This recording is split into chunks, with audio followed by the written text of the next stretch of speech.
Hello, Horror Stories. My name is Julia, and I would like you to share this story that happened to me about 6 years ago. It involves my husband and me.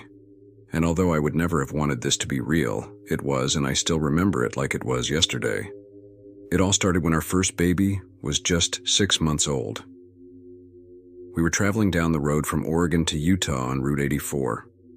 We had a 9-hour drive ahead of us, anxious to introduce our baby to my husband's family. We were very excited, not knowing that the trip would turn into a paranormal and terrifying experience. It was already dark when we had to stop to fill up the gas tank and change the baby. So we stopped at the first gas station we could find.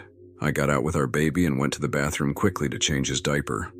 The gas station was desolate. There was only one car parked outside. I didn't think anything of it and went straight to the bathroom without paying much attention. As I was changing my baby, an elderly lady came in, all dressed up with a voluminous hairstyle and lots of makeup. She smiled at me and stared at my baby. I smiled back, as it was normal for them to stare at the baby and say thank you. But there was something about this lady that I didn't like. Call it intuition or maternal instinct, but something made me feel uncomfortable, and I wanted to get out of there as soon as possible.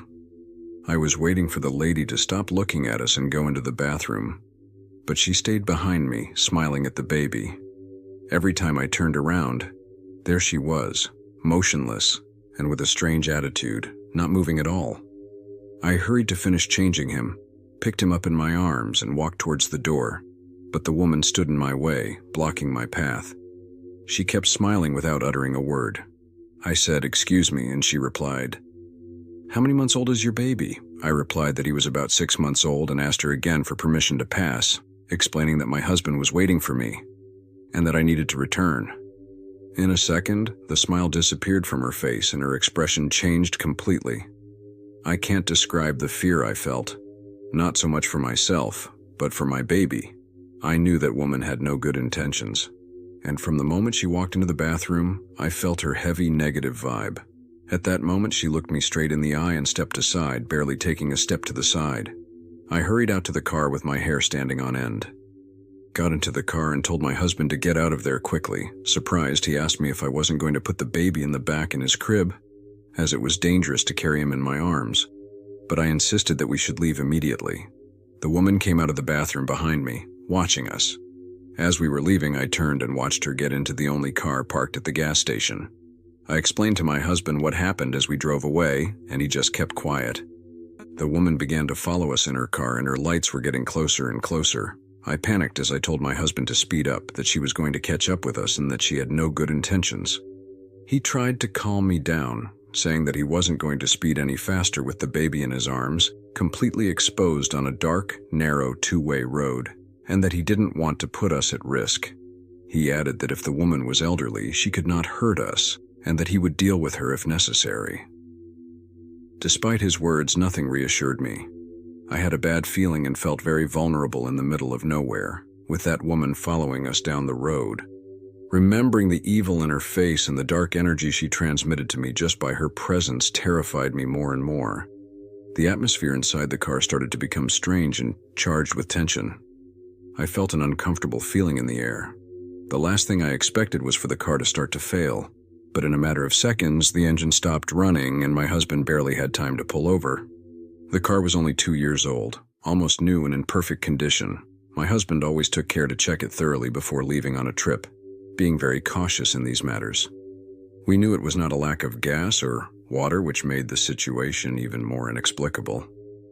So strange everything, I knew that this lady had caused the car to fail. I didn't know how, but I was sure it was her. I told my husband, but he looked at me in astonishment and said, "Julia, calm down and forget about that woman." Just then, we saw the woman's car slow down and park behind ours, turning off the lights. I made sure the door was locked, grabbed my baby tightly, and remember I started shaking like a leaf. I looked at my husband and saw in his eyes that he was terrified, as if he sensed something bad was going to happen. I told him to call the police, and this time he did not hesitate to do so, but they informed him that it would take more than an hour for them to arrive, as the nearest unit was about 70 kilometers from our location. He was trying to keep me calm, but it was impossible. The thought of being in the middle of nowhere, with that woman behind us and her car lights off, filled me with dread. In a few minutes, we heard the car door and saw the woman getting out. What surprised me most was that she no longer looked elegant. Her hair was in disarray, and her clothes looked like they were made of old rags. She began to scream, but her words were incomprehensible, her voice full of fury and desperation. She sounded unhinged. I didn't want to look at her, as I tried to calm my baby, who wouldn't stop crying, snuggling more and more into the seat. My husband, meanwhile, was trying unsuccessfully to start the car. At that moment, he rolled down the window and shouted at her to leave because the police were on their way. But she kept shouting in an incomprehensible language. Suddenly, I looked in the rearview mirror and saw her slowly approaching my door. My husband tried to get out to stop her, but I stopped him, aware that it was not a good idea given the chaotic situation. She slowly advanced to my window where she stopped, bent her head to look at my baby, and began to murmur as she stretched out her arms and smiled with a sinister look on her face. I crouched down to protect him, while my husband banged on the window, urging her to leave. Despite his efforts, she seemed indifferent. The minutes became interminable, and I begged for the patrol car to arrive. Finally, we saw the lights of the police in the distance, which made the woman quickly get into her car. The police slowly approached, and my husband was signaling them to hurry. However, when we looked again, the lady in her car had disappeared without a trace. It could not be that she had vanished so quickly without even hearing the car's engine. We were speechless, not knowing how to explain what had happened. The police began to question us about what had happened. Between nerves and trembling, we told them everything we had experienced. They began to illuminate the road with their flashlights, but there was no trace of the woman or her car. We informed them that our car had broken down and that the engine would not start, but when one of the officers tried to start it, the car started instantly.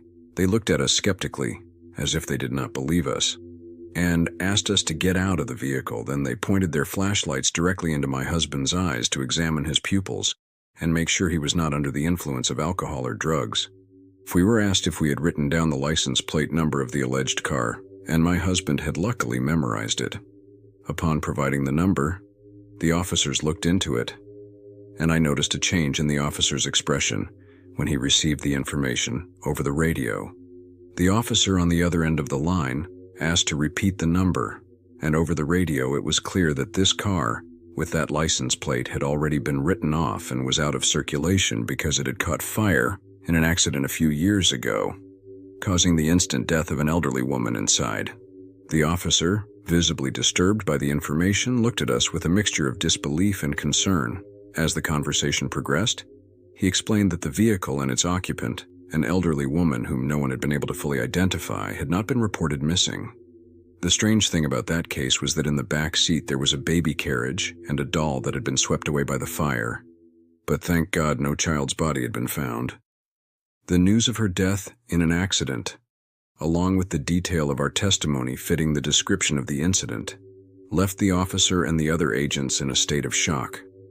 They offered to provide us with an escort until we could resume our journey, making sure we were safe. As we made our way to the patrol car, my husband and I exchanged stunned glances, trying to come to grips with what had just happened. The sense of terror and the weight of the unexplained still enveloped us. The anguish of the experience and the certainty that we had had an encounter with something beyond the ordinary left us exhausted. Although the police escort eventually led us to safety, the haunting presence of the woman and the frightening revelation about the car remained with us, a constant reminder that sometimes the most terrifying experiences defy all logic and explanation. If you have enjoyed this story, we invite you to subscribe and activate the bell so you don't miss any others. Until next time.